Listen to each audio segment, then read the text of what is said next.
There's no end to the troubles in Pakistan. There have been massive protests in the Sindh province of Pakistan over the construction of a canal on the Indus River.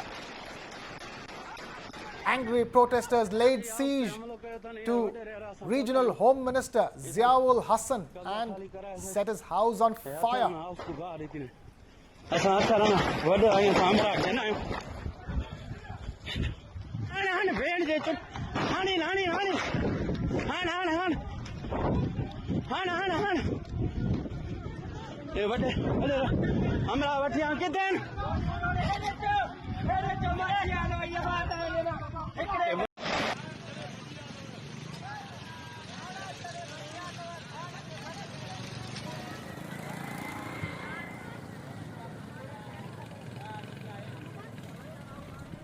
The protesters also thrashed the guards posted at the minister's house.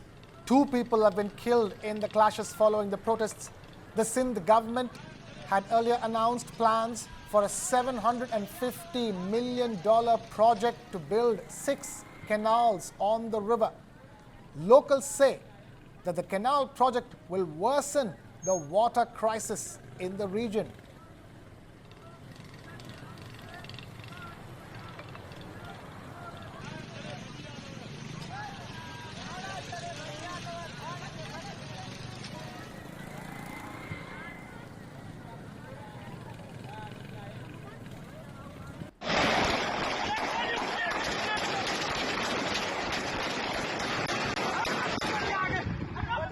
House ते हमलो कयो था नहीं यार वडे RERA असां पहुता आहियूं इथां कब्जा खाली कराए से हथ हण हाउस को बाहर ॾिती ने असां हथ हण वॾो आहियूं सामरा ॾिना आहियूं हाणे हाणे भेण जे चुप हाणे हाणे हाणे हाणे हाणे हाणे हाणे हाणे हाणे ए वॾे वॾे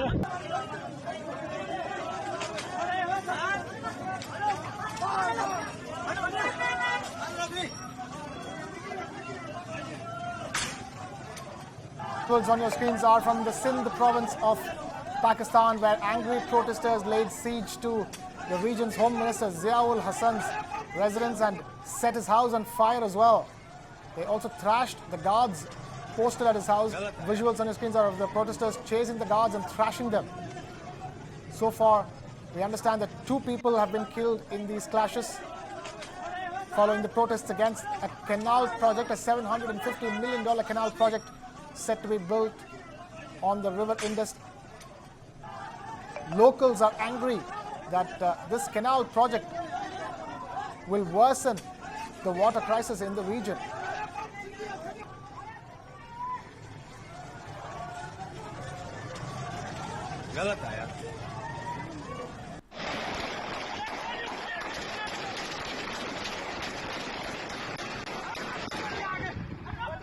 हाउस ते हमलो कयो था नहीं यार वडे रेरा असां पहुता आहियूं इथां कब्जा खाली कराए से हथ हण हाउस को बाहर ॾिती ने असां हथ हण वॾो आहियूं सामरा ॾिना आहियूं हाणे हाणे भेण जे चुप हाणे हाणे हाणे हाणे हाणे हाणे हाणे हाणे हाणे ए वॾे वॾे हमरा वठी आ किथे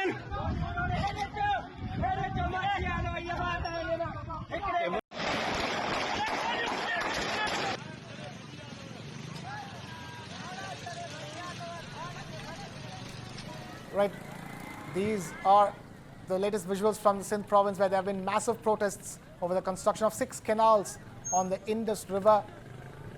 The locals there angry and up in arms against this project, which they say affects the water supply in the region. Already this region is going through a water crisis, and they say this canal project will only worsen that water crisis. Protesters laying siege to the region's home minister, Sindh province's home minister's residence, and setting it on fire, thrashing the guards who were posted outside his house. And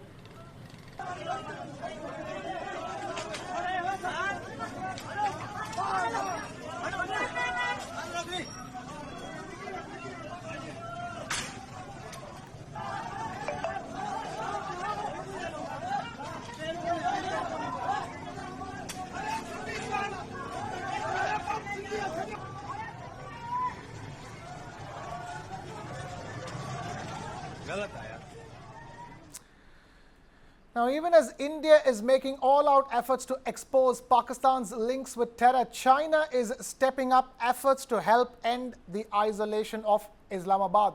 With its business interests overlapping across borders, China is pushing Islamabad towards a deeper engagement with the Taliban leadership in Kabul.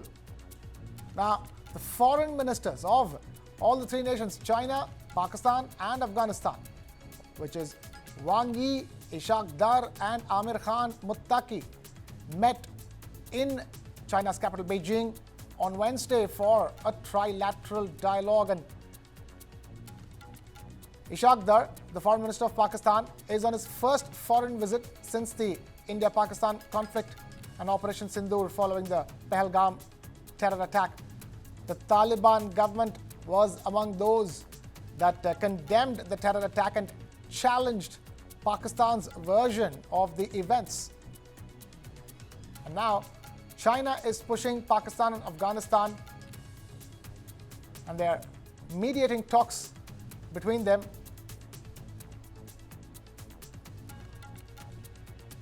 We have Aditya Rajkol, our Executive Editor for Strategic Affairs and National Security, now joining us on the phone. And Aditya, talk to us, help us decode this particular move by China at a time like this.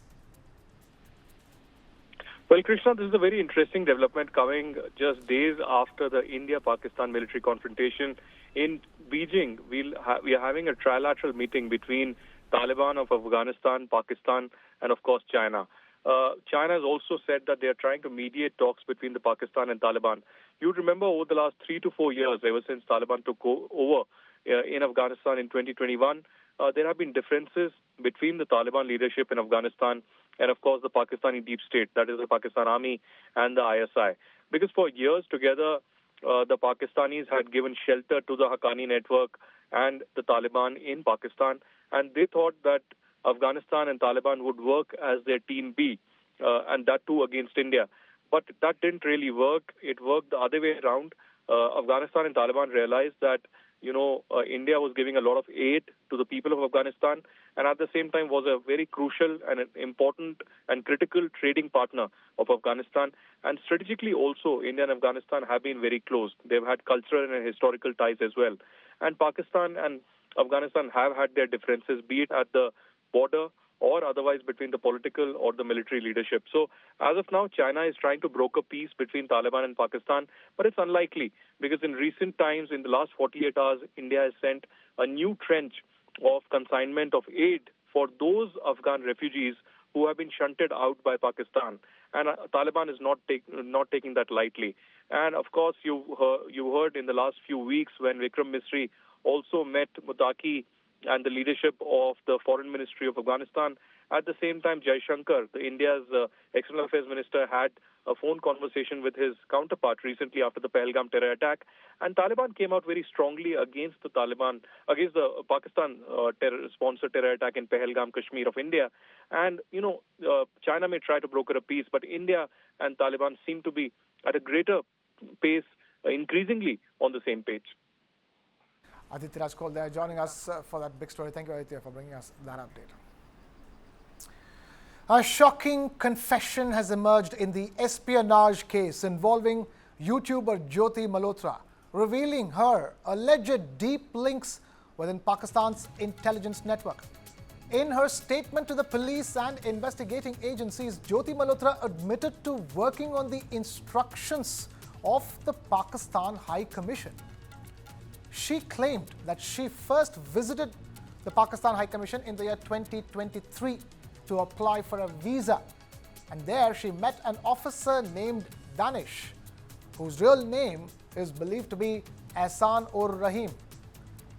She later traveled to Pakistan twice, where she was hosted by Ali Hassan, an acquaintance of Danish, who introduced her to Pakistani security officials and individuals linked to Italian jails. Jyoti also revealed her contacts with individuals named Shakir and Rana Shehbaz. She saved Shakir's number under a disguised contact name to avoid suspicion. Back in India, Jyoti Malhotra continued to stay in touch with these individuals via WhatsApp, Snapchat, and Telegram, and allegedly shared anti-national information. She also confessed to having met Danish, the Pakistani officer, multiple times in Delhi. Now, sources say that Jyoti made significant revelations during her interrogations. She had visited Pahalgam shortly before the recent dastardly terror attack there, and while she shot multiple videos, she did not upload them on her YouTube channel. Investigating agencies suspect that she recorded strategic locations and shared them with Pakistan's ISI. A forensic analysis of her mobile phone revealed sensitive videos and information related to the Indian Army. Large money transfers from Dubai have also been traced to Jyoti's bank account. And in a further twist to the proceedings, a Jammu and Kashmir-based YouTuber allegedly introduced to ISI handlers by Jyoti is now part of the probe. During and after Operation Sindoor, Jyoti remained in contact with Danish, the Pakistani embassy official, and allegedly shared blackout updates and media reports. She later deleted all those chats.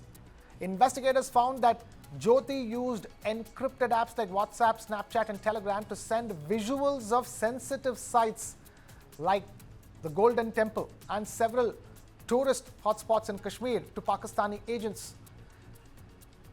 NIA's analysis shows a pattern in her videos. Instead of tourist content, they focused on security arrangements and border areas.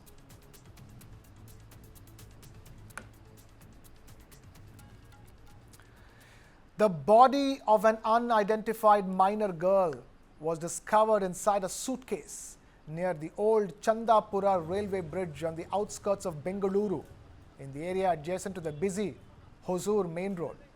According to preliminary assessments by the police, the girl appears to be around 10 years old. Investigators suspect that the suitcase may have been thrown off a moving train, possibly to dispose of the body discreetly. The suitcase was found lying abandoned near the Chandapura railway bridge, raising alarm bells among local passersby. Police are treating this as a suspect murder case, and an investigation is underway to determine the identity of the child and the circumstances surrounding her death. We have my colleague Gautam Shankar now joining us live from Bengaluru with the latest. Gautam, talk to us. What more details can you share with us at this stage? Yes, Krishna. So, a very disturbing incident that has come to light in the outskirts of Bangalore this morning, where the body of an unidentified minor girl has been discovered inside a suitcase. Now, this has happened close to a railway bridge. So, what the police suspect is that this suitcase may have been thrown from the train to dispose of the body itself. This girl appears to be 10 years old, but the police suspect that the suitcase may have been thrown off a moving train itself. Now the investigations are underway. Now this suitcase was found by a passerby who's noticed that there's something odd about a suitcase just lying there, and when he opened it up, he was shocked to find the body of a young girl. It's not so. The police are investigating to find out whether the girl was killed in Bangalore or in some other place, and they are also looking at the records of all the trains that have passed by in the last 24 hours to see where this body may have originated from as well. But it is indeed a very shocking case where the body of a girl has been found. Now the police are also they have also brought in forensic experts to the site as well to see and determine the cause of death and what really happened here. But as of now, the police are treating this as a suspected case of murder, and investigation is still underway to determine the identity of this child who has been found dead under very mysterious circumstances here in outskirts of Bangalore. Right, Gautam Shankar there getting us the latest on that story. Gautam, stay with us. We have more stories coming in from Karnataka. Karnataka's Chief Minister Siddaramaiah and Deputy Chief Minister D.K. Shivakumar visited rain-hit areas in Bengaluru today, and they faced the heat from residents at the Sai layout in the Mahadevpura zone. In fact, what was intended to be a damage assessment visit turned into a politically tense moment as residents of Sai layout expressed their outrage over government inaction.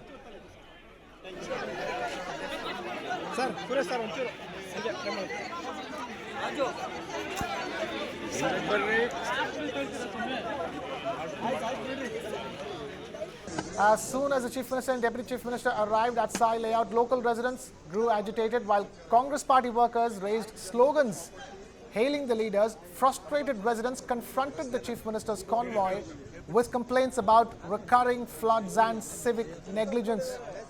To manage the crowd, police reportedly put up barricades and ropes to prevent locals from approaching the Chief Minister.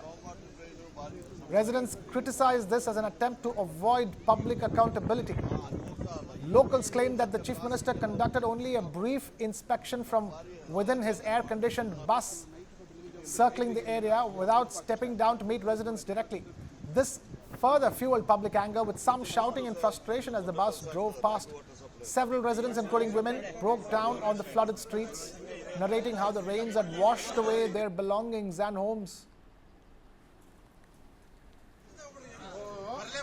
Gautam Shankar is with us live from Bengaluru. Gautam, talk to us what exactly happened over here. We're also seeing visuals of the Chief Minister walking out and talking to people, and Deputy Chief Minister D.K. Shivakumar as well. What exactly happened at Sai layout today?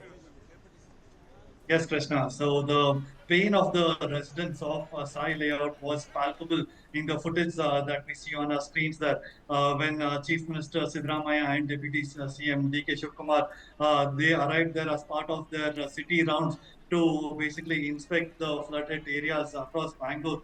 Keep in mind that over the last 2 days, Bangalore has been severely hit by rains, and Sai layout is one of the worst hit areas in the city, and they were really angry about the sort of photo of that CM Siddaramaiah and D.K. Shivakumar had come there.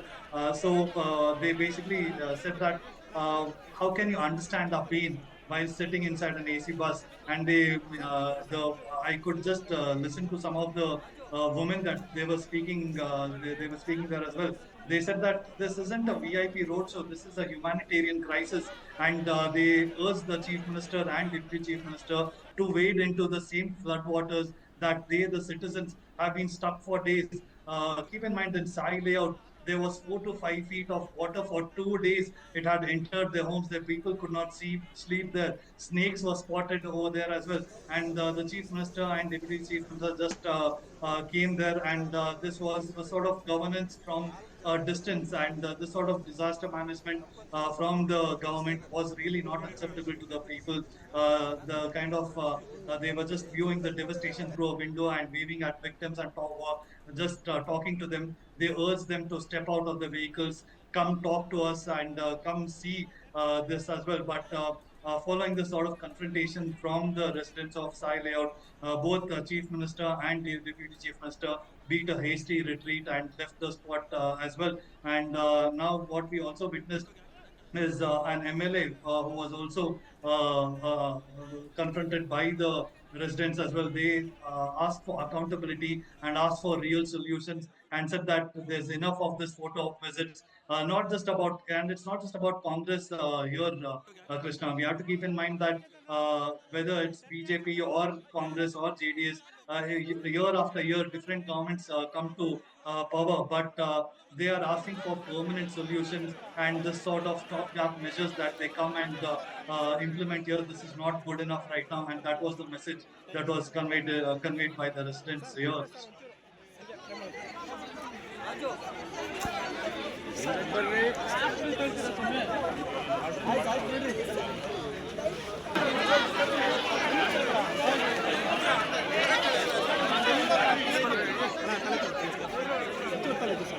Thank you.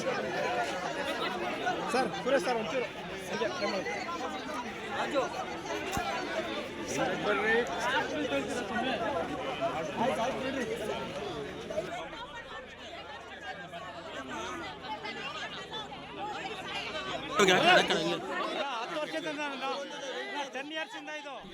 Gautam, it clearly, from the visuals at least, it's very clear that the people seem to just like get out the chief minister and the deputy chief minister, and they've actually said that they go on the buses and then they like VIP travel like you're talking about. Clearly, these Bengaluru rains have hit the city so hard that it looks like the people of Bengaluru do not want to tolerate this any further. The only question I can ask here at this stage is this: how is the situation now? Currently, because as far as the weather forecast is concerned, still more rains are expected, isn't it? Yes, Krishna. A lot more rain is expected over the next 3 days, and that is the subject over which the residents have confronted the chief minister and deputy chief minister, saying that you just cannot come here and put up barricades and visit us and go back. Tell us what you're going to do.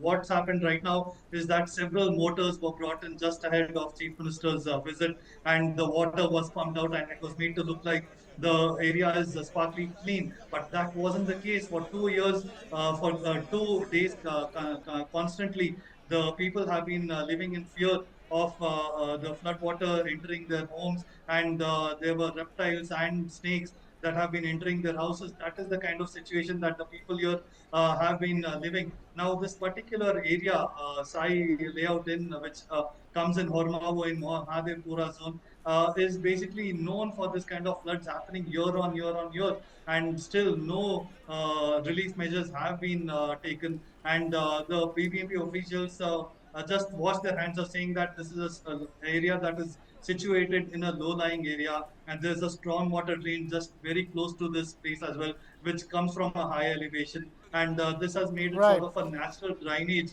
that enters the area, and the residents have really lashed out as the chief minister, saying that enough of photo ops, we need real solutions right now.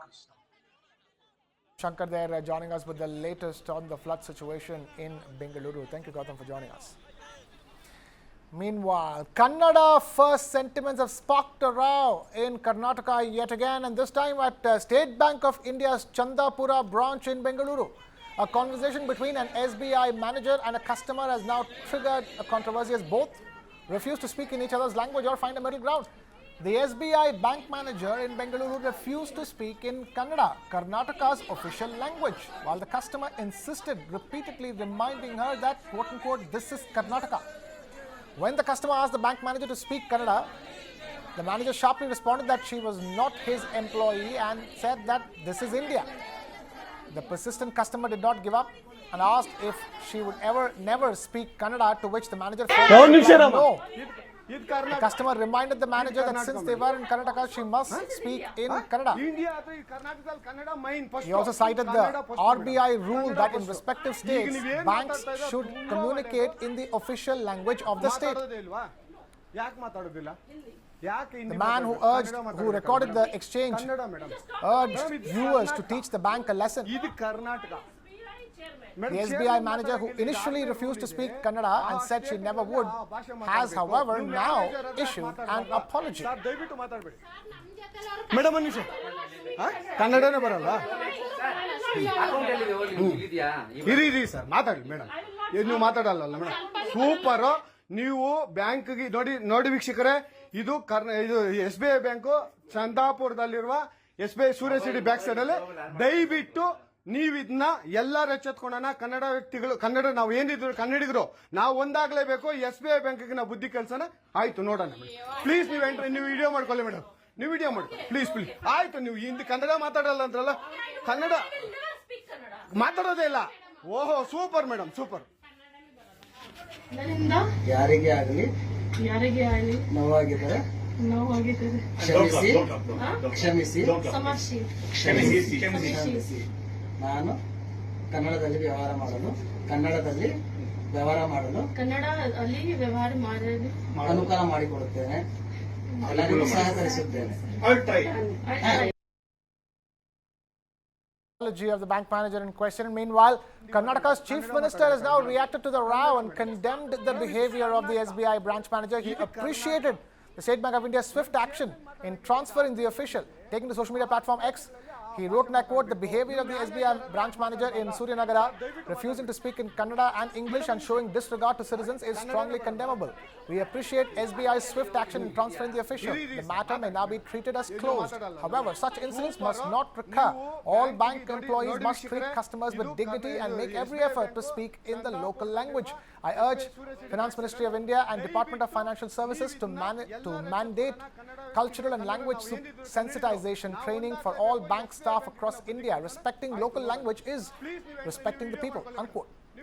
BJP MP Tejasvi Surya also reacted on the issue and said that the branch manager's behavior is simply not acceptable. He wrote, and I quote, "This behavior by SBI branch manager is simply not acceptable. If you are doing customer interface work in Karnataka, especially in a sector like banking, it is important to communicate to customers in the language they know. Being adamant like this is simply not right. I have time and again raised this issue of mandatorily posting local staff or staff who know the local language in banking operations, both inside and outside Parliament. Just a few weeks ago, at a Public Accounts Committee meeting, I had raised this issue to the DFS Secretary, who assured me action will be taken to follow a office notification that makes this requirement of local language knowledge compulsory. Looks like this still is not being enforced properly. I urge the concerned at SBI to immediately implement the DFS policy that mandates local language requirement. I have spoken to concerned authorities to take action against this manager who has behaved in this manner. Banks working in Karnataka should serve customers in Kannada. Period." As the issue escalated, pro-Kannada activist groups were up in arms over the incident and staged a protest as well.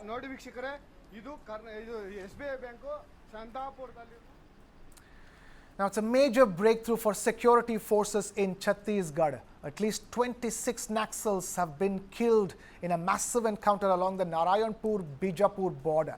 The gun battle had been ongoing for nearly 50 hours in the dense Abujmar forest, a known Naxal stronghold. Among the Naxals killed in the encounter is top Maoist leader Nambala Keshav Rao, commonly known as Basavraj or Gaganna. He was on the National Investigation Agency's list of most wanted absconders. Basavraj had assumed office as the second General Secretary of the Communist Party of India Maoist on the 10th of November 2018. He is a B.Tech grad from the National Institute of Technology in Warangal. Rao received training in the forests of Bastar from a group of former fighters of the Liberation Tigers of Tamil Eelam or LTTE. The NIA had announced a reward of 10 lakh rupees for him. Among Basavraj's most notorious killings was the 2010 Maoist attack in Dantewada, in which 76 CRPF soldiers were killed. Another was the Jiram Ghati attack, in which 27 people, including former State Minister Mahendra Karma and Chhattisgarh Congress leader Nand Kumar Patel, were killed. The operation involved Jawans from the District Reserve Guard across 4 districts: Narayanpur, Dantewada, Bijapur and Kondagaon. Sources say the forces had acted on specific intelligence about senior cadre of the Naxals being present in the area. Leaders across the board have hailed the success and bravery of the security personnel involved. This is just the latest victory in the ongoing crackdown against Naxals and underlines the intensified push to dismantle the Naxal network across Bastar and adjoining areas.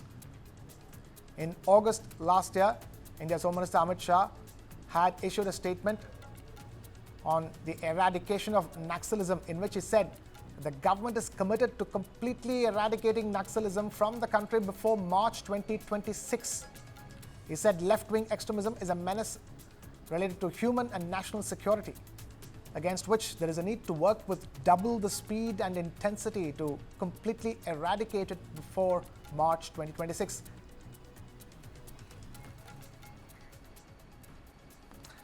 And with that, it's a wrap here from my side. Thank you so much for watching. This is Krishna Kumar signing off.